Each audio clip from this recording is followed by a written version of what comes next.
Hi guys, welcome back to my channel और मैं हूं निधि। दोस्तों, आज के वीडियो में मैं बात करने वाली हूं वेट लॉस डाइट के बारे में। और ये वेट लॉस डाइट जो होगा ये लैक्टेटिंग मदर्स के लिए स्पेसिफिकली होगा। मैंने एक्चुअली कम्युनिटी पे एक पोस्ट डाला था वेडनेसडे को कि आप लोग कौन सा वीडियो भी नेक्स्ट देखना चाहते हैं, जिनमें से ये एक टॉपिक था जिसको कि 50% वोट मिले थे जब तक मैं ये शूट स्टार्ट कर रही हूँ तब तक। तो मैं इस वीडियो को पहले शेयर कर रही हूँ, बाकी के वीडियोज भी मैं धीरे धीरे करके शेयर करूंगी जैसे जैसे आप लोग वोट्स देते जाएंगे।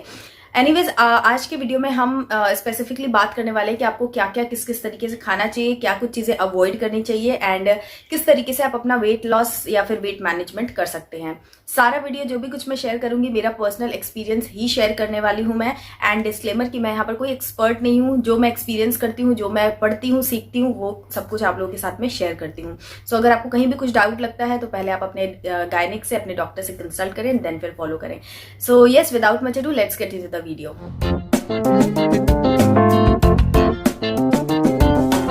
सो गाइज, जब हम बेबी डिलीवर करते हैं तो जो भी न्यू मॉम होंगी वो मेरी हर बात से रिलेट कर पाएंगी कि हमारी लाइफ एकदम से पलट जाती है, एकदम से चेंज हो जाती है, अनएक्सपेक्टेड हो जाती है। रातों की नींद उड़ जाना, प्रॉपर टाइम से खाना ना खा पाना, अपने मन के हिसाब से सो पाना, जग पाना नहीं, फिजिकल डिस्कम्फर्ट्स, इतनी सारी चीजें आती हैं।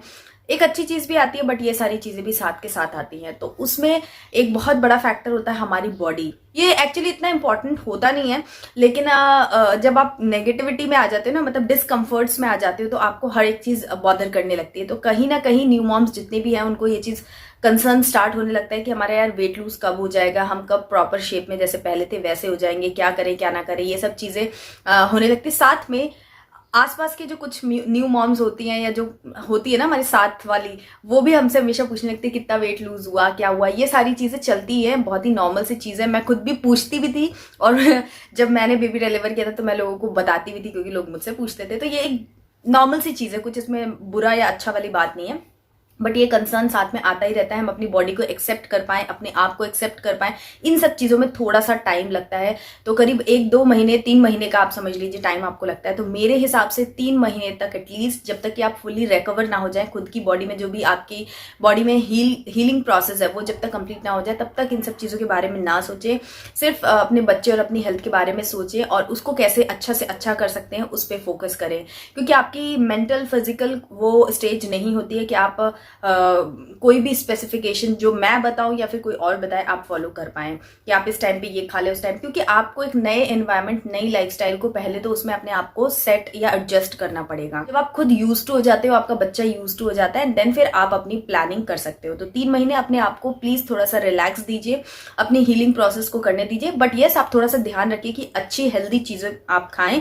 ऐसा नहीं कि रिलैक्स करने का मतलब कि बस लगे हुए समोसे, जलेबी और इस टाइप की अनहेल्दी चीजों को मंच करने में हम लगे हुए हैं, तो वो हमको कहीं ना कहीं बाद में अफेक्ट करेगी और प्रेजेंटली भी हमारी हेल्थ पे अफेक्ट करेगी। सो ये एक पॉइंट आपको जरूर ध्यान रखना है आगे बढ़ने से पहले। अब चलिए, 3 महीने हो चुके हैं, तब आपको क्या करना है, क्या कुछ आप अपनी डाइट में इंक्लूड कर सकते हैं, एक्सक्लूड कर सकते हैं। आपको ना है अपनी जो बोलते हैं ना क्रैश डाइट्स होती है या फिर शॉर्टकट्स हैं, उन पे फोकस बिल्कुल गलती से भी मत कीजिए। मेरे हिसाब से गलती होगी अगर आपने कोई भी क्रैश डाइट फॉलो कर ली, चाहे कोई कितना भी बोले। शॉर्टकट्स आप मत अपनाइए एंड आप बैलेंस डाइट की तरफ जाइए। कोई भी शॉर्टकट डाइट है, क्योंकि आपको कोई अर्जेंसी नहीं है वेट लूज करने की। अगर आप शॉर्टकट कोई भी डाइट लाइक कीटो डाइट हुआ या लो कैलोरी डाइट हुआ, इस तरीके के कोई भी बहुत सारी डाइट्स चलते हैं, अगर आप वो डाइट्स को फॉलो करते हैं तो वो डाइट्स इन जनरल भी, जो प्रेग्नेंट लेडीज नहीं है, न्यू मॉम्स नहीं है, इन जनरल कोई भी व्यक्ति हो, वो जो क्रैश डाइट्स होती है वो आप लाइफ लॉन्ग फॉलो नहीं कर पाते। और वो क्या करती है, आपका वेट तो 10 दिन में, 12 दिन में लूज कर देती है, बट आपकी बॉडी में बहुत सारी डेफिशिएंसी क्रिएट कर देती हैं जो आपको लेटर ऑन पता चलती है। इंस्टेंट आपको पता नहीं चलती है कि पता चला आपको एनीमिया हो गया या आपको और कोई डिजीज हो गई या कोई डेफिशिएंसी आपकी बॉडी में क्रिएट होगी जो आपको पता नहीं चलेगी। इसलिए कभी भी कोई भी, मैं किसी को भी एडवाइस नहीं करती हूँ कि क्रैश डाइट की तरफ आप बढ़िए। ग्रेजुअली, धीरे धीरे, पेशेंस के साथ में एक बैलेंस डाइट को फॉलो कीजिए। टाइम का ध्यान रखिए, पोर्शन का ध्यान रखिए, तो आपका जो वेट लूज होगा वो धीरे धीरे ही सही होगा, लेकिन बहुत लंबा हमेशा आप इस चीज को फॉलो कर पाएंगे। तो इस चीज पे आप ध्यान रखिए कि अगर आप ब्रेस्ट फीडिंग लैक्टेशन मदर है तो आप बिल्कुल भी क्रैश डाइट पे मत जाइए, क्योंकि आपके बच्चों को बहुत ज्यादा न्यूट्रिशंस की जरूरत है, आपकी बॉडी को बहुत सारी चीजों की जरूरत है ताकि आपकी बॉडी अच्छे से रिकवर कर पाए और आपका बच्चे की जो ग्रोथ है वो अच्छी हो पाए। तो इसलिए आप ध्यान दीजिए कि आप बैलेंस डाइट को फॉलो करना स्टार्ट कर दीजिए। लीजिए, टाइमिंग पे थोड़ा सा ध्यान रखिए। कैसे करना है वो मैं आपको बताती हूँ। तो यहाँ पर आप सबसे पहले आपको चाहिए कि आपकी डाइट में प्रोटीन, कैल्शियम और मिनरल्स, वाइटामिन, ये सारी चीज़ें आपको मेक श्योर करना है कि आप जितना भी खाना खा रहे हैं आपकी हर मील में ये सारी चीज़ें आपको काफ़ी अच्छे अमाउंट में मिल रहा है, क्योंकि यही आपको भी स्ट्रेंथ प्रोवाइड करेगा और आपके बच्चे की ग्रोथ के लिए भी रिक्वायरमेंट है। तो आप अपनी हर मील में लाइक आप कैल्शियम के लिए मिल्क, चीज़, ये सब जो चीज़ें, पनीर हैं, अगर आप नॉन वेजिटेरियन हैं तो आप कोई जो एग वगैरह है वो इंक्लूड कर सकते हैं, बट मैं ज़्यादातर चीज़ें आपको वेजिटेरियन ही बताऊंगी क्योंकि मेरे को वेजिटेरियंस का ही आइडिया है। सो मैंने क्या किया था, अपनी डाइट में ये सारी चीज़ें, दही, दूध और पनीर और चीज़, इन चीज़ों को भारी मात्रा में इंक्लूड कर लीजिए। अब चीज़ को, जैसे कई लोग बोलेंगे कि चीज़ तो यार बहुत फैट होता है, नहीं, उसके अंदर बहुत ज़्यादा कैल्शियम एंड प्रोटीन होता है, तो आपको वो लेना ही चाहिए, बट इन एक अमाउंट आपको फिक्स करना पड़ेगा। चीज़ हेल्दी, इसका मतलब दिन भर आप चीज़ खाएंगे तो हेल्दी नहीं होगा वो, लेकिन आपको एक स्पेसिफिक, एक कंट्रोल्ड अमाउंट में सारी चीज़ों को अपनी डाइट में इंक्लूड कर लेना है। नेक्स्ट चीज़ जो आती है, जब हम ब्रेस्ट फीड कराते हैं, जो भी लोग ब्रेस्ट फीड करा रहे होंगे उनको ये बात बहुत ही अच्छे से समझ में आ रही होंगी, और जो अभी डिलीवर करने वाली हैं मॉम्स, वो मेरी बात सुन लें। जब वो प्रैक्टिकली इस चीज़ को फील करेंगे तो उनको समझ में आएगी कि जब आप फीडिंग प्रोसेस खत्म करते हो, बच्चे को फीड कराना जैसे ही फिनिश होता है, उसके बाद जो आपको भूख लगती है ना, वो नॉर्मल भूख नहीं होती है, वो एक बोलते हैं ना तड़प वाली भूख होती है, एक बहुत ही इंटेंस क्रेविंग होती है आपको खाने की। तो अगर आप उस टाइम पर, वो ऐसा होता है कि मतलब आपके सामने जो भी खाना आ जाए, जितना भी आ जाए, आप बहुत फास्ट जल्दी जल्दी जल्दी जल्दी खा लेंगे। तो ऐसे ही ये जो सिचुएशन है ना, ये सबसे बड़ी प्रॉब्लम है आपके वेट गेन के लिए। और ये अच्छा वेट गेन नहीं होता है, ये अननेसेसरी यूजलेस कैलोरीज जो होती है वो आप कंज्यूम कर लेते हैं। तो इस चीज़ से बचने के लिए आपको क्या करना है, आपको प्री प्रिपेयर्ड रहना है। आपको पता है कि हर 2 घंटे में, 3 घंटे में आपका बच्चा फीड करने वाला है, तो आप पहले से प्लान करके रखें कि जब आप बच्चे को फीड कराने वाले हैं उसके बाद आपको भूख लगेगी तो आप क्या खाने वाले हैं। तो आप उसके लिए पहले से नट्स वगैरह रेडी कर सकते हैं, फ्रूट्स आप खा सकते हैं। तो वो उस टाइम पे आपको क्या करना है कि जैसे आपको पता है कि अभी मैंने बच्चे को फीड करा दिया, तो अब बच्चा जो है वो मेरा 2 से 3 घंटे बाद वापस से आएगा। तो जब आपका 2 घंटा पूरा हो जाए उसके बाद आप एक फ्रूट जो है उसको कट करके फ्रिज में रख दीजिए, एंड देन फिर आप अपने बच्चे को फीड कराएंगे। और जैसे वो फीड कंप्लीट कर ले, आप आइए, उसमें थोड़ा सा चाट मसाला, नमक, नींबू, जो भी आप जैसे भी उसको टेस्टफुल बनाना चाहते हैं आप बना लीजिए, एंड देन फिर आप उसको ले लीजिए। खीरा वगैरह है या टमाटर है, ये इस तरीके के जो सैलेड्स होते हैं, इनको आप कभी भी दिन भर में एक टमाटर लिया, उस पर नमक और काली मिर्च डाला और खा लिया, तो ये आपके हेल्थ के लिए बहुत अच्छे होंगे और इजीली डाइजेस्ट हो जाएंगे, मेटाबॉलिज्म को एक्टिव रखेंगे आपके। तो ये सब चीजें करने से एक चीज श्योर होगी कि आपका वेट, अननेसेसरी कैलोरीज जो है वो इकट्ठा नहीं होंगी आपकी बॉडी में, आपका वेट बढ़ेगा नहीं। तो इस चीज को आप ध्यान में रखिए। आप चाहे तो उस टाइम पे खाकरा है, मुरमुरे हैं, इस तरीके के पोहा, नमकीन है, जो भी रेडीमेड चीज़ें आप रेडीमेड नहीं, आप खुद बनाकर मतलब उनको स्टोर कर सकते हैं, आप ये रखिए। उसके अलावा जो लड्डूज वगैरह बनते हैं वो आप बनाकर या बनवा करके अपनी मम्मी वगैरह से, गुड़ और गोंद का, आटे का, ये सब वाले जो लड्डूज होते हैं आप उनको बना करके रख सकते हैं। तो जब आपको भूख लगती है, जब बच्चे को फीड कराते हैं, तो एक लड्डू लीजिए और 1 गिलास फुल पानी पी लीजिए आपको। और लड्डू को ऐसा नहीं कि बस इतना बड़ा लड्डू है, तो कुछ लोगों को मैंने देखा है कि वो 2 बार में पूरा लड्डू खा जाते हैं, तो वो आपको नहीं करना। उससे आपको भूख आपकी खत्म नहीं होगी, आपको फिर और एक और लड्डू खाना पड़ेगा या आपको और कुछ खाना पड़ेगा। तो आप ध्यान रखिए कि एक लड्डू है, अगर इतना साइज का भी है, तो उसको 4 से 5 बार में आराम से रेलिश करके खाइए। इससे क्या होगा कि आपका टेस्ट बड भी सेटिस्फाई होगा और आपका पेट भी जो है वो स्टफ हो जाएगा। और उसके बाद आप 1 गिलास नॉर्मल वाटर पी लीजिए, तो आप खुद महसूस करेंगे कि आपने अननेसेसरी मंचिंग से अपने आप को बचा लिया है। तो ये चीज़ें आपको लॉन्ग रन में बहुत हेल्प करेंगी। उसके बाद नेक्स्ट चीज़ जो इंपॉर्टेंट है वो ये कि आप ऐसा ना सोचिए कि एक बार में मैं 5 रोटी खा के अपना पेट भर लूँ, काम खत्म, क्योंकि ऐसा पॉसिबल नहीं है। आप जब भी ब्रेस्ट फीड कराएंगे तो आपको भूख लगेगी ही लगेगी। एंड आपको क्या करना है कि आपका डाइजेशन सिस्टम जो है वो भी आपका ढंग से काम करता रहे, क्योंकि अगर आपको इंडाइजेशन, ब्लॉटिंग की प्रॉब्लम होगी तो आपके बेबी को भी वो ट्रांसफर होगी, कोलिक वगैरह की प्रॉब्लम होगी आपके बच्चे को। सो इसलिए आप ये ध्यान रखिए कि आप थोड़ा अमाउंट, मतलब अपने मील्स को आप डिवाइड कर लीजिए करीब 7 to 8, 9 पोर्शंस में, एंड उस तरीके से आप खाएंगे तो आपका खाना जो है वो डाइजेस्ट हो जाएगा और आपको इंडाइजेशन की प्रॉब्लम भी नहीं होगी और आपका वेट गेन भी कम होगा, कम से कम होगा या नहीं होगा। नेक्स्ट चीज ये है कि आप एक बार में पूरी प्लेट सर्व करने से बेहतर है कि आप पहले 2 रोटी लीजिए, उसको खाइए, एंड देन फिर अगर आपको थोड़ा स्लो स्पीड में खाइए, बहुत जल्दी मत खाइए। उसके बाद आप देखिए कि अगर आपको और भूख है तो आप और खाना लीजिए, अगर आपको भूख नहीं है तो आप रख दीजिए, जब आपको भूख लगे आप तब खाइए। एक बार में क्या होता है, हम प्लेट ले लेते, फिर हमें लगता है कि यार आधी रोटी बच रही है, 1 रोटी बची है, चलो खा लो, खत्म करो। ये चीज जो हमारी टेंडेंसी होती है, तो उस चीज से बचने के लिए आप अपनी प्लेट में पहले थोड़ा सा खाना लीजिए, उसको खत्म कीजिए धीरे धीरे खा करके, एंड देन फिर और चाहिए तो और ले लीजिए, नहीं चाहिए तो थोड़ी देर बाद खा लीजिएगा जब आपको भूख लगेगी। तो ये चीज़ आप ज़रूर फॉलो कीजिए, इससे आपको बहुत हेल्प मिलेगी। एक चीज़ मतलब एक एग्जाम्पल से मैं आपको समझाना चाहूँ कि अगर आपको बहुत ज़्यादा भूख होती है या फिर आपको बहुत पसंद का खाना आपके सामने आ जाता है, तो क्या होता है, लाइक छोले भटूरे आपको बहुत ज़्यादा पसंद है या फिर आपको बहुत ज़्यादा भूख लगी, तो आप क्या करते हैं, खाने को तो बहुत अच्छे से खा लेते हैं मन भर के, एंड देन जब खाना खत्म होता है ना, तब फिर आपका मन खराब हो रहा होता है। दूसरा, आपके मुंह से हमेशा ये सेंटेंस निकलता है कि अरे यार ज़्यादा खा लिया, क्योंकि जब आपके सामने खाना इतना अच्छा होता है ना जो आपको पसंद है, तो आप एकदम से एक्साइटेड हो जाते हैं, और एक्साइटमेंट में आप खाने को अच्छे से च्यू नहीं करते हैं, फटाफट आप खाना ज़्यादा से ज़्यादा खाने के इंटेंशन से खाने को खाते हैं। अगर आप धीरे धीरे उस खाने को भी खाएंगे तो आपका उतने ही कम खाने में ही मतलब आपका पेट स्टफ हो जाएगा, और कभी भी आप ये नहीं बोलेंगे कि अरे यार ज़्यादा खा लिया। सो ये चीज़ हमारी ह्यूमन टेंडेंसी होती है, हमारे माइंड को इसी तरीके से हम सिग्नल देते हैं कि यार ये चीज़ हमें पसंद है, ज़्यादा खाना है, तो फिर हम बड़ा बड़ा बाइट करके खाते हैं और अननेसेसरी अपने आप को स्टफ कर लेते हैं। उसके बाद हमारा मन खराब होता है, हमें स्टमक रिलेटेड इश्यूज होते हैं। तो वही चीज़ इसमें भी, इसमें आपको ध्यान रखना है कि आप अकेले नहीं, अगर आपको कोई इशू होता है तो आपके बच्चे को भी वो अफेक्ट करता है। तो इसलिए आराम से खाने को खाइए और थोड़ा थोड़ा मतलब लेकर के पोर्शंस को खाइए, अपने पोर्शंस पे कंट्रोल कीजिए। ओके, सो नेक्स्ट चीज़ आती है ऑयल्स के बारे में। तो आप ध्यान रखिए कि बहुत ज़्यादा रिफाइंड ऑयल या इस तरीके के जो ऑयल्स होते हैं आप उनको मत यूज़ कीजिए। ज़्यादा से ज़्यादा घी को लाइए अपनी कुकिंग में, एंड मस्टर्ड ऑयल या फिर कोकोनट ऑयल, जो भी आपके एरिया में, मूंगफली का तेल या जो भी आपके एरिया में ओरिजिनली मतलब ऑयल चलता है, आप उस ऑयल को इंक्लूड करेंगे तो उसमें बहुत सारे बेनिफिट्स होते हैं, बजाय इसके कि जो आप रिफाइंड ऑयल वगैरह लेते हैं ये टोटली वेस्ट होता है, बिल्कुल भी हेल्दी नहीं है आपके बच्चे के लिए। तो उन ऑयल्स को आप अवॉइड कीजिए और ये हेल्दी ऑयल्स को, हेल्दी फैट्स को आप अपनी डाइट में इंक्लूड कीजिए। उसके अलावा पानी का इंटेक आप ज़रूर बढ़ा दीजिए, फ्लूइड्स का इंटेक आप ज़रूर बढ़ा दीजिए, क्योंकि वो बहुत सारे वे में आपको हेल्प करेगा। एक तो लैक्टेशन की जो प्रोसेस है उसको स्मूथ बनाएगा, मतलब जो मिल्क प्रोडक्शन है वो बेसिकली डिपेंडेंट है कि आपकी बॉडी में कितना फ्लूइड है, कितना लिक्विड है। तो लिक्विड की रिक्वायरमेंट होती है मिल्क प्रोडक्शन के लिए, इसलिए जितना हो सके उतना अपना पानी वगैरह पीजिए। उसके अलावा अगर आपकी बॉडी में पर्याप्त मात्रा में पानी होगा तो आपका जो टॉक्सिन लेवल है वो भी कम होता जाएगा, जो भी जितने भी टॉक्सिन्स हैं, इम्प्योरिटीज़ है, वो फ्लश आउट होती रहेंगी। तो आपकी रिकवरी भी अच्छी होगी, आपका मेटाबॉलिज्म अच्छा होगा, उसकी वजह से आपको वेट लॉस करने में हेल्प मिलेगी। तो पानी को आप, सिंपल पानी आप पी ही सकते हैं। उसके अलावा फ्रेश जूस बना करके मेक श्योर कीजिए कि दिन में एक बार तो कम से कम आप पी ही लीजिए। फ्रेश जूस जो होता है, मौसमी का, अनार का, या जिसका भी आप चाहें, उसको फ्रेश जूस आप बनाइए और तुरंत पी लीजिए, उसको स्टोर मत कीजिए।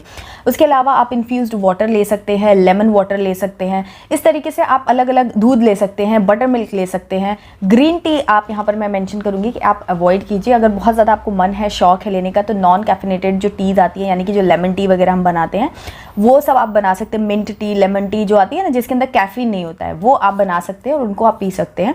लेकिन ग्रीन टी बहुत ज़्यादा रिकमेंडेड नहीं होता है, वो आपके लैक्टेशन प्रोसेस को हिंडर करता है, इस वजह से। तो 1 या 2 कप आप ले सकते हैं, बट उससे ज़्यादा बिल्कुल भी मत लीजिएगा, ठीक है। तो इस तरीके से आप अपने फ्लूइड की मात्रा को अपने डाइट में बढ़ाइए, वो आपको स्टफ भी रखेगा, आपको भूख भी कम लगेगी और साथ में ये सारे बेनिफिट्स भी आपको मिल जाएंगे। नेक्स्ट चीज़ आती है कि आप अपने जो फॉलिक एसिड और आयरन है, इसकी जो आपको टैबलेट्स वगैरह डॉक्टर्स देते हैं, उसको आप सप्लीमेंट्स को आप ज़रूर से मेंटेन कीजिए डेली बेसिस पे। जो भी बताया गया, जैसे इंस्ट्रक्शंस दिए गए, उनको खाइए, क्योंकि वो आपको अवॉइड करेंगे कि आपको अनीमिया हो या फिर आपका हीमोग्लोबिन लेवल जो है वो आपका डाउन हो। उससे आपको वीकनेस होगी और आपको वेट लॉस करने में कोई मतलब आपको डिस्टर्बेंस फील होगी। सो इसलिए आप मेक श्योर कीजिए कि ये सारे मल्टीविटामिन जो हैं इनको आप प्रॉपरली लेते जाइए, मतलब फॉलिक एसिड और आयरन वगैरह। एंड जितना हो सके उतना आप थोड़ा सा सुबह की जो मीठी धूप होती है 8-9 बजे तक की, वो आप आधा घंटा भी अगर लेते हैं तो आपके बच्चे के लिए और आपके दोनों के लिए बहुत ज़्यादा ज़रूरी होता है। विटामिन डी वो हेल्प करता है कि आपकी बॉडी में जो भी कैल्शियम आप ले रहे हैं वो आपकी बॉडी में अब्जॉर्ब हो सके। सो इसलिए विटामिन डी की बहुत ज़्यादा ज़रूरत होती है बच्चों को भी और माँ को भी। तो उस चीज़ को आप इंक्लूड कर सकते हैं इस तरीके से कि आप सुबह की, अगर पॉसिबल है, जैसा भी आपकी सिचुएशन है उस पर, सुबह की 8 से 9 बजे तक की धूप। उसके बाद अगर आप बहुत ज़्यादा हैवी वाली धूप लेते हैं ना, जो दिन में धूप में लोग बैठ जाते हैं विटामिन डी लेने के लिए, वो कैंसर कॉजिंग रेज निकलती हैं, तो उस धूप को आप अवॉइड कीजिए। अगर ले पाए तो ठीक है, सुबह वाली, नहीं ले पाए तो अवॉइड इट। नेक्स्ट इंपॉर्टेंट चीज़ जो आती है वो है कुछ सीड्स को अपनी लाइफ में, अपनी डाइट में इंक्लूड करना, लाइक फेनल सीड यानी कि सौंफ, अजवाइन, मेथी एंड अलसी यानी कि फ्लैक्स सीड्स। इन सीड्स को आप अपनी डाइट में इंक्लूड कीजिए, ये बहुत ज़्यादा हेल्प करते हैं दोनों ही प्रोसेस में। अगर आपको वेट लूज़ करना है एंड अगर आपको अपनी लैक्टेशन प्रोसेस को इन्हांस करना है, मतलब मिल्क प्रोडक्शन को इन्हांस करना है, तो ये दोनों ही पर्पज़ के लिए आपको ये सीड्स अपनी डाइट में इंक्लूड कर लेना है। आप अजवाइन इन सब चीज़ों को मैंने पहले भी अपने कुछ वीडियोस में आप लोगों के साथ में शेयर किया कि मैं क्या करती थी, अजवाइन को मैंने थोड़ा सा काला नमक के साथ में भून करके अपने बेड साइड पे ही रख दिया था। तो जब भी खाना खाया उसके बाद थोड़ा सा अजवाइन खा लिया, या फिर थोड़ा सा सौंफ को भून करके, सेम प्रोसेस में ही आप सौंफ को भी भून करके या फ्लैक्सीड को भी भून करके रख सकते हैं। एंड देन फिर उसको जैसे ही आपने खाना खाया तो उसके बाद आप 1 चम्मच वो खा लीजिए। तो उससे आपका मेटाबॉलिज्म एकदम एक्टिव रहता है, फास्ट होता है, आपका खाना अच्छे से डाइजेस्ट हो जाता है, प्लस आपके मिल्क प्रोडक्शन में बहुत हेल्प करता है। तो आप चाहे सौंफ का पानी, अजवाइन का पानी, मेथी का पानी बना सकते हैं। इसको भी आप दिन भर में करीब 3 से 4 ग्लास ज़रूर पी सकते हैं। ये बहुत हेल्प करता है दोनों ही प्रोसेस के लिए। तो कोई भी एक ऐसा नहीं है कि दिन भर में 4 ग्लास आपने सौंफ का पानी, 4 ग्लास अजवाइन का पानी, 4, ऐसा नहीं करना है। थोड़ा थोड़ा आप मिक्स करके भी कर सकते हैं, या फिर ऐसा कर सकते हैं कि एक दिन जैसे आपने अजवाइन का पानी बना लिया और दिन भर में आपने उसको 4 ग्लास करके पी लिया, या फिर अगले दिन आपने सौंफ का बना लिया। तो इससे कि आपको थोड़ा सा चेंज भी मिलता रहेगा और जो आपके पर्पज़ हैं वो भी आपके फुलफिल होते रहेंगे। तो आप इन चीज़ों को इंक्लूड कीजिए, ये बहुत ज़्यादा हेल्प करेंगे आपको वेट लूज़ करने में भी और मिल्क प्रोडक्शन बढ़ाने में भी। एंड उसके अलावा मेक श्योर करिए कि आप सिर्फ रोटी ही पूरे दिन भर ना खाएं। थोड़ा सा आप राइस भी इंक्लूड कीजिए अपनी डाइट में। उसके अलावा दलिया, ओट्स, या ये जो जितने भी है ना, जैसे गेहूं का दलिया भी होता है, ओट्स का दलिया भी होता है, एंड जौ का दलिया होता है। ये वाले जो अलग अलग तरीके के दलिया आते हैं, अलग अलग तरह का आटा आता है, मल्टीग्रेन आटा आता है, ये वाले जो आटा है ना, इनको आप अपनी डाइट में इंक्लूड कीजिए। अगर आप इनको रोटी की बजाय में खाना शुरू कर देंगे। मैं अपनी अगर बात करूँ तो दलिया और रोटी दाल वगैरह जो है, ये मेरे इस डेली के खाने में था ही। मैं शाम को दलिया खाती थी डिनर में, एंड दिन में मैं रोटी दाल सब्जी खाती थी। तो दाल, दलिया, ये 2 चीज़ें अपनी डाइट में ज़रूर इंक्लूड कर लीजिए। और उसके साथ में दूध और नट्स, ये 4 चीज़ें, मतलब ऐसा है कि आप इसको अपने उसमें इंक्लूड कर लीजिए बिना किसी शर्त, बिना किसी गैप की। ये चारों चीज़ें आप अपनी डाइट में ज़रूर से इंक्लूड करेंगे और आपको फ़ायदा खुद देखने को मिलेगा। जैसे मैं आपसे कह रही हूँ ना, वैसे आप जब ये चीज़ें फॉलो करेंगे तो आप भी कह सकेंगे श्योरिटी के साथ। सो यस, अपनी डाइट में ये सारे जो ग्रेन्स हैं इनको इंक्लूड करना शुरू करिए। ये इजी टू डाइजेस्ट होते हैं और फुल ऑफ न्यूट्रिएंट्स होते हैं। चलिए अब बात कर लेते हैं कि कौन सी वो चीज़ें जिनको आपको हाईली अवॉइड करना है। सबसे पहले स्पाइसी एंड ऑयली फूड आपको एकदम अवॉइड करना है, बिकॉज दोनों ही चीज़ें बिल्कुल भी हेल्दी नहीं है, ना ही आपके लिए, और आपसे भी ज़्यादा अनहेल्दी है आपके बच्चे के लिए, क्योंकि इसका डाइजेस्टिव सिस्टम बहुत ज़्यादा डेलिकेट है। ठीक है, नेक्स्ट चीज़ जो आती है वो है ये कि जो एरेटेड ड्रिंक्स और जूसेस होते हैं वो आप बिल्कुल मत लीजिए, क्योंकि वो फुल ऑफ कैलोरीज होते हैं। एंड मतलब उसके अंदर और कुछ होता नहीं है सिवाय कैलोरीज के, और कुछ उसमें होता नहीं है। तो इसलिए आप उन चीज़ों को लेना बंद कर दीजिए, वो बिल्कुल भी हेल्दी नहीं है आपके लिए और आपके बच्चे के लिए। सो यस, उन चीज़ों को आप अवॉइड कीजिए। ग्रीन टी आप, जैसा कि मैंने पहले भी बताया कि आप 1 से 2 कप ले सकते हैं, उससे ज़्यादा बिल्कुल अवॉइड कीजिए, बिल्कुल भी हेल्दी नहीं होगा ये आपके लिए। इन्फ्यूज्ड वाटर आप ले सकते हैं, बट ग्रीन टी को आपको अवॉइड करना है। कैफीन भी आप जितना हो सके, चाय कॉफ़ी वगैरह भी है वो लिमिटेड कर दीजिए 1 से 2 कप तक में, उतना ही आपके लिए, मतलब उससे ज़्यादा रिक्वायर्ड भी नहीं है और वो हेल्दी भी नहीं है। एंड साथ में आप जो भी जंक फूड्स हैं, ऑयली फूड्स हैं, पैकेज्ड फूड्स हैं और शुगरी फूड्स हैं, उनको आप जितना हो सके उतना अवॉइड कीजिए। लाइक जो भी आपके चिप्स हैं, मैगीज़ हैं, इन सब में क्या होता है कि एडेड शुगर भी होता है और पैक्ड फूड होते हैं, प्रोसेस्ड फूड होते हैं, तो उनको आप जितना हो सके उतना अवॉइड कीजिए। एंड घर पे बनाइए, सारी चीज़ें बनाइए, सारी चीज़ें आप खा सकते हैं। ऐसा कुछ रूल नहीं है कि आप ये चीज़ें नहीं खा सकते या वो चीज़ें नहीं खा सकते। आप हर चीज़ खा सकते हो। वंस इन अ वाइल आप घर में भी चीज़ें बना के थोड़ी सी ऑयली वगैरह खा सकते हैं, ऐसा कुछ नहीं है। लेकिन हाँ, फिर उसके बाद जो मैंने चीज़ें बताई कि अजवाइन सीड्स है या मेथी सीड्स हैं, ये सब चीज़ें, इन्फ्यूज्ड वाटर है, ये सब आप ले लीजिए, तो वो आपके डाइजेशन को थोड़ा सा ओके कर देंगे। एंड उसके अलावा आपको ध्यान रखना है कि जो राजमा है या गोभी है, इस तरीके की जो सब्जियां होती है बहुत हार्ड टू डाइजेस्ट होती है, तो इनको आप अवॉइड कीजिए खाना, क्योंकि ये आपको तो हैवी रहेंगी, आपके बच्चे के लिए बहुत ज़्यादा कोलिक और इनडाइजेशन की प्रॉब्लम बच्चों को जब होती है, अननेसेसरी वो रोना चालू कर देते हैं, आपको पता नहीं चलता, क्योंकि बोलते वो पाते नहीं है, तब उनके स्टमक रिलेटेड जो प्रॉब्लम होती है वो इसी वजह से होती है कि आपने अगर चना या फिर राजमा या इस तरीके की चीज़ें खा ली हैं तो वो थोड़ी प्रॉब्लमेटिक हो सकती है। तो उन चीज़ों को आप 6 मंथ तक, जब तक आप एक्सक्लूसिव ब्रेस्ट फीडिंग करा रहे हैं, मतलब बच्चे को आप कुछ मेडिसिन और कुछ भी नहीं दे सकते हैं, तब तक आप इन चीज़ों को अवॉइड कीजिए जितना हो सके उतना। उसके अलावा आपको ध्यान रखना है कि बिल्कुल भी स्ट्रेस आपको नहीं लेना है, क्योंकि स्ट्रेस लेने से अगेन आपका मेटाबॉलिज्म डिस्टर्ब होता है। आपने देखा होगा बहुत ज़्यादा जब हम टेंशन में, स्ट्रेस में रहते हैं तो हमें भूख नहीं लगती है, खाना खाने का मन नहीं लगता है, और उसका रिजल्ट ये होता है कि हमारा जो स्टमक है वो अपसेट हो जाता है, कुछ ना कुछ इश्यूज आते हैं। तो ध्यान रखिए, बिल्कुल भी स्ट्रेस मत लीजिए, आराम से जितना हो सके उतना प्रॉपर नींद लीजिए, अच्छी बैलेंस्ड डाइट लीजिए और वेट लॉस करने के पीछे मत भागिए। एंड उसके अलावा एक्सरसाइज बहुत ज़रूरी है। अब एक्सरसाइज का मतलब डेफिनेटली कि आप 6 मंथ तक मैं एडवाइस नहीं करती हूँ कि कोई भी हैवी एक्सरसाइज आप कीजिए, लेकिन एक्टिव रखिए, अपनी बॉडी का मूवमेंट बना करके रखिए। बिल्कुल भी ध्यान रखिए कि खाना खाने के बाद गलती से भी आज बेड पे जा कर के आपको सोना नहीं है, लेटना नहीं है। आपको थोड़ा सा अपने घर में ही आप नियम बना लीजिए कि आपने कोई डिस्टेंस मेजर कर लिया कि 8 से 10 राउंड आपको लगाना है, देन फिर आप बैठेंगे। तो आप एक बार में बहुत ज़्यादा हैवी एक्सरसाइज नहीं कर सकते हैं, जिम नहीं जा सकते हैं, बाहर कोई गाइडेड एक्सरसाइजेज आप नहीं कर सकते हैं। तो आप चाहें तो बच्चे को लेकर के शाम को इवनिंग वॉक पे चले जाइए, मॉर्निंग में घर पे ही अपनी छत पे, नीचे, जहाँ पे भी आप चाहें अपने हिसाब से आप डिसाइड कीजिए। वॉक एक बहुत ही ईजी एक्सरसाइज है जिसमें बहुत ज़्यादा टेंशन नहीं लेनी है कि गलत हो जाएगा या सही हो जाएगा, और आप रेगुलर बेसिस पे घर में भी अपने हॉल में ही आपने 10-12 राउंड्स लगा लिया और आपकी एक्सरसाइज हो गई। तो ये इस तरीके की माइल्ड एक्सरसाइज पे आप फोकस कीजिए, ये ज़रूर से इंक्लूड कर लीजिए, क्योंकि यही वो चीज़ है जो आपके फैट को एक जगह कलेक्ट नहीं होने देगा और आपको वेट लूज़ करने में आपको हेल्प करेगा। एक और चीज़ ये है कि सबकी यहाँ पर मतलब ये पॉइंट्स तो मैंने बता दिए, अब कुछ ऐसी चीज़ें बता दूँ जो कि आपको थोड़ा ध्यान में रखनी चाहिए कि वेट लॉस एक जनरल भी एक पेशेंस वाली चीज़ है। ऐसा नहीं होता है कि आपने आज सोचा और कुछ खाया पिया और 10-15 दिन में आपका वेट लूज़ हो गया एंड फिर उसके बाद आप सॉर्टेड, ऐसा नहीं होता है। फिर प्रेगनेंसी की अगर मैं बात करूँ तो आपको करीब 1 साल लगते हैं वेट गेन करने में। 9 महीने तो आपने प्रेगनेंसी पीरियड बिताया, फिर 3 महीने इस टाइम पे भी जब आपका रिकवरी पीरियड चल रहा था, आप कुछ नहीं कर सकते थे, तभी भी आपने थोड़ा वेट गेन किया ही है, क्योंकि आप बहुत ज़्यादा मूवमेंट नहीं कर सकते थे उस टाइम पे। तो 1 साल जिस वेट गेन को करने में लगा आपको, उस वेट को लूज़ करने में आप ऐसे कैसे एक्सपेक्ट कर सकते हैं कि आपको 1 महीने में 2 महीने में आप एकदम से बस वेट लूज़ हो गया। ना ऐसा हो सकता है, ना ऐसा ज़रूरी है। अगर आपने समझ लीजिए कुछ वेट लूज़ नहीं किया, थोड़ा सा वेट गेन भी कर लिया, तो भी कोई लॉस नहीं है, कोई नुकसान नहीं है। आप बहुत अच्छे फेज़ में, आप उस फेज़ को एंजॉय कीजिए। और वेट गेन, वेट लूज़ ये कोई लाइफ का पैरामीटर नहीं है, इसलिए इस पर बहुत ज़्यादा स्ट्रेस मत दीजिए। फिटनेस पे स्ट्रेस दीजिए। आपकी फिटनेस अच्छी होनी चाहिए कि आप लिथार्जिक महसूस ना करें, आप एक्टिव महसूस करें, हर काम कर सके, आपकी बॉडी में किसी तरीके की कोई कमी ना हो। अगर आप बहुत ज़्यादा वेट लूज़ पे फोकस करेंगे, दिमाग पे स्ट्रेस देंगे, तो फिर आप शॉर्टकट्स की तरफ भी जाएंगे जो बहुत ज़्यादा डेंजरस हो सकते हैं लॉन्ग रन में। सो इसीलिए हर किसी की बॉडी भी डिफरेंट होती है। आपको जो चीज़ें मैंने आपको बताई, आप इन चीज़ों को अगर ढंग से रेगुलर बेसिस पे फॉलो करेंगे तो डेफिनेटली आपका कुछ ना कुछ, हर किसी का वेट लूज़ होगा। डिपेंड्स कि आपकी मेटाबॉलिज्म किस तरीके की है, आपकी बॉडी किस तरीके से रिस्पॉन्ड करती है, इन सब चीज़ों पे भी फ़र्क पड़ता है। और ब्रेस्ट फीडिंग करती हुई मॉम को थोड़ी सी टेंशन कमी लेने की ज़रूरत है, क्योंकि ब्रेस्ट फीडिंग जो होती है ना, वो एक ऐसा हार्मोन रिलीज़ करती है जो कि आपके वेट लूज़ करने में आपकी हेल्प करता है। तो ब्रेस्ट फीड एक हेल्पिंग प्रोसेस है आपके वेट लूज़ करने के लिए। तो इसलिए आपको टेंशन नहीं लेना है, बस अपना काम करते जाना है कि आप एक बैलेंस्ड एंड मैनेज्ड डाइट को आप ले रहे हैं। अपनी लाइफस्टाइल को मैनेज्ड बनाइए कि आप टाइम टू टाइम हर इंटरवल पे खाना खा रहे हैं, थोड़ी सी अपनी बॉडी में एक्सरसाइज मूवमेंट बनाए रख रहे हैं। एंड उसके बाद चीज़ें ऑब्वियसली जब आप ये सब करेंगे तो ऐसा नहीं है कि आपको अननेसेसरी फैट जो है वो आपका कलेक्ट होगा, आपको वेट लूज़ भी धीरे धीरे होगा।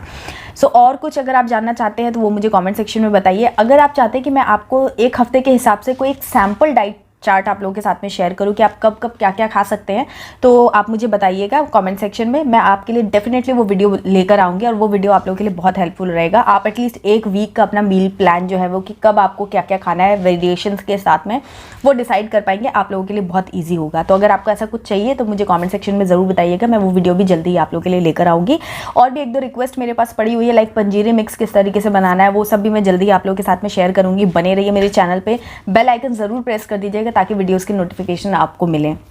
एक छोटी सी रिक्वेस्ट मैं आप लोगों से ज़रूर करना चाहती हूँ कि अगर आप लोग मेरा वीडियो देखते हैं, मेरे व्यूज़ जो आते हैं बट उतने लाइक्स और कमेंट्स नहीं आते हैं, तो उससे क्या होता है, मेरा एंगेजमेंट नहीं होता है आप लोगों के साथ में। मुझे पता नहीं चलता कि एग्जैक्टली कौन सा वीडियो आपको जानना है, पसंद आ रहा है, आप चाहते हैं, तो मैं वो कंटेंट नहीं क्रिएट कर पाऊँगी जो आप लोग को चाहिए। तो अगर आप चाहते हैं कि आपकी पसंद का कंटेंट क्रिएट कर पाऊँ मैं, तो आपकी मदद हो सके, तो आपको चाहिए कि आप मेरे को कमेंट सेक्शन में बताएं ताकि मैं समझ पाऊँ आप लोगों की चॉइस को, आप लोगों की रिक्वायरमेंट को। तो इसलिए आपसे रिक्वेस्ट है कि वीडियो को लाइक ज़रूर कीजिए और कमेंट सेक्शन में मुझे बताइए कि आपको क्या देखना चाहते हैं, आपको ये वीडियो कैसा लगा, कुछ भी ऐसा जिससे कि मुझे कन्वे हो सके कि यस ये कंटेंट या ये रिक्वायरमेंट्स है आपकी जो मुझे पूरी करनी है। सो आई होप कि आज का वीडियो आप लोगों के लिए आप लोगों के लिए हेल्पफुल रहेगा, आप लोगों को पसंद आया होगा। तो मिलती हूँ ऐसे ही किसी यूजफुल वीडियो के साथ, तब तक के लिए bye bye and take care.